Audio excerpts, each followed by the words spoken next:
பிரியமானவர்களே, அன்பு நண்பர்களே, சகோதர சகோதரிகளே, உங்கள் யாவருக்கும் அன்பின் நல்வாழ்த்துக்கள். நம்ம மனசில் வாழ்க்கையில் அநேக கேள்விகள் அவ்வப்பொழுது வருகிறது. அந்த கேள்விகளுக்கு பதில் யாரிடம் போய் தெரிந்து கொள்வது என்று பல முயற்சிகளை செய்தாலும் பல கேள்விகளுக்கு நமக்கு பதில் கிடைப்பதில்லை. ஆகவே இதை குறித்து நான் சமீபத்தில் யோசித்த பொழுது, இப்படி பல கேள்விகளுக்கு நம்ம ஒவ்வொன்றாக பதில் சொல்லலாம் அப்படின்னு சொல்லி நிறைய கேள்விகள் என் மனசுலையும் உதித்தது. அந்த கேள்விகளுக்கெல்லாம் ஒவ்வொரு வீடியோவிலே பதில் சொல்லலாம் என்று சொல்லி தான் கேள்வி பதில் என்று சொல்லக்கூடிய கேளுங்கள் தரப்படும் என்ற தலைப்பில் வீடியோக்களாக நான் வெளியிட இருக்கிறேன். ஆகவே இது குறித்து உங்கள் கருத்துக்களை நான் கமெண்டில் எதிர்பார்க்கிறேன். ஆண்டவர் தாமே இந்த நிகழ்ச்சிகளை நமக்கு ஆசீர்வதித்தார நீங்களும் ஜெபித்து கொள்ளுங்கள்.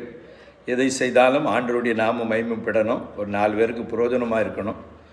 அதுதான் நோக்கமாக இந்த காரியத்தை செய்து வருகிறோம். வேறு பணம் சம்பாதிக்கணும் அப்படி இப்படிலாம் இல்லை. அதனால் இது ஒரு ஊழியமாக நினைத்து செய்கிறேன். இதனுடைய ஒத்துழைப்பை நான் அன்போடு எதிர்பார்க்கிறேன். சேனலை சப்ஸ்கிரைப் பண்ணுங்கள், தொடர்ந்து லைக் கமெண்ட் கொடுங்க, ஷேர் பண்ணுங்கள். கர்த்தர் உங்களை ஆசீர்வதிப்பார். சரி, இந்த முதல் கேள்வி நாளிலே கேளுங்கள் தரப்படும் என்று சொல்லும்போது, முதலாவது நாம் என்ன கேள்வியை கேட்டு அதுக்கு பதிலை பார்க்க போகிறோம் என்று சொன்னால், ரொம்ப கோபப்படுறேன், என்னால் அந்த கோபத்தை கட்டுப்படுத்தவே முடியலையே, கட்டுப்படுத்துவதற்கு நான் என்ன செய்யணும்? அதாவது கோபத்தை கட்டுப்படுத்துவது எப்படி? சமீபத்தில் ஒரு ஊழியக்காரரை சந்திக்கும்படி நாங்கள் சென்றிருந்தோம். அந்த ஊழியக்காரர் வேதனையோடு பகிர்ந்து கொண்ட காரியம் என்னென்னா, பிரதர், நான் இதை செய்யக்கூடாதுன்னு நினைக்கிறேன், ஆனால் என்னையே அறியாமலே நான் பல காரியங்களை செய்திருந்தேன். ஆகவே இதை என்னாலே கட்டுப்படுத்த முடியல பிரதர் அப்படின்னு வருத்தத்தோடு காரியங்களை பகிர்ந்து கொண்டார். இதுபோல் ஒவ்வொரு மனிதனுடைய வாழ்விலும் பல காரியங்கள் என்னால் கட்டுப்படுத்த முடியலையே என்று சொல்லி யோசிக்கிற பொழுது, முதலாவது அந்த கோபத்தை கட்டுப்படுத்துவது எப்படி என்பதற்கான பதிலை நாம் வசனத்தின் அடிப்படையில் அனுபவ ரீதியாக பார்க்க போகிறோம். அதாவது முதலாவதாக கோபம் என்று சொல்லும் பொழுது அதை 2 விதமாக நம்ம பிரிக்கலாம். ஒன்று சரியான தேவையான நல்ல விதத்தில் பயன்படுத்தக்கூடிய கோபம்.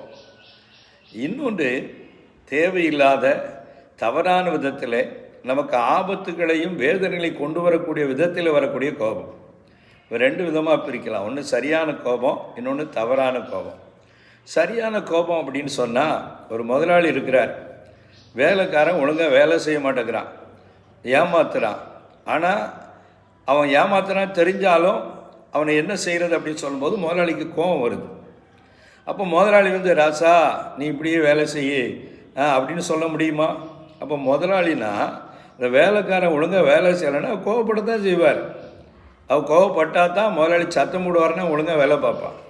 அப்போ இது தவறான கோபம்னு சொல்ல முடியாது. ஆனால் அதே வேளையில் முதலாளி வேலைக்காரனை கண்டிக்க வேண்டிய விதத்தில் கண்டிக்க வேண்டும். கோபத்தில் சும்மா கெட்ட வார்த்தைகளை சொல்லி அசிங்கமாக பேசுகிறது, அது கிறிஸ்தவ வியாபாரிகளுக்கு கிறிஸ்தவர்களுக்கு அது சரி கிடையாது. அவை கோபத்திலையும் அது வேலைக்கார சத்தமோட சரிதான், ஆனால் அதுக்காக அந்த கோபத்தை எப்படி வெளிப்படுத்துகிறோங்கிறது முக்கியம். சிலர் கோபத்தில் பாருங்கள், கையில் கிடைக்கலாம் எடுத்து எரிஞ்சு வேலைக்காரனை ஒன்று இல்லைன்னு பண்ணிடுவாங்க. அப்போ அது தேவையான கோபம்தான், ஆனால் அது எப்படி வெளிப்படுத்துகிறோங்கிறதுல மூர்க்க கோபமாக மாறி அது நிறைய தவறான விளைவுகளை உண்டு பண்ணி விடுகிறது. அதனால் வியாபாரத்துக்கு பாதிப்பு, ஊழியம் செய்தால் ஊழியத்தில் பாதிப்பு, குடும்பமாக இருந்தால் குடும்பத்தில் பாதிப்பு. மனைவியை நான் அடிக்கக்கூடாதுன்னு நினைக்க போட்டு வெளுத்துருந்தேன் பிரதர், என்னன்னே தெரியல அப்படின்னு சொல்லி வருத்தப்படுறவங்க பலர் இருக்கிறாங்க. அப்போ கோபத்தில் நியாயமான கோபம் இருக்கிறது.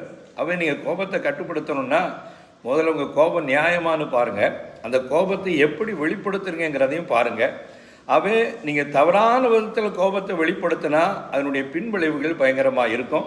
அப்புறம் செய்த பின்பு கோபத்தில் எல்லாம் பண்ணின பின்பு உங்கள் மனசில் குற்ற உணர்வுக்கு ஆளாயிடுவீங்க. ஐயோ நான் ஏன் இப்படி செஞ்சேன், ஏன் இப்படி பேசினேன், ஏன் இப்படி அடித்தேன், அது பாருங்கள் எவ்வளோ வருத்தத்தை உண்டாக்குகிறது. அப்போ இப்படிப்பட்ட சூழ்நிலையெல்லாம் யோசித்து தான் பலர் மனசில் கேட்குறாங்க, இந்த கோபத்தை கட்டுப்படுத்துவது எப்படி.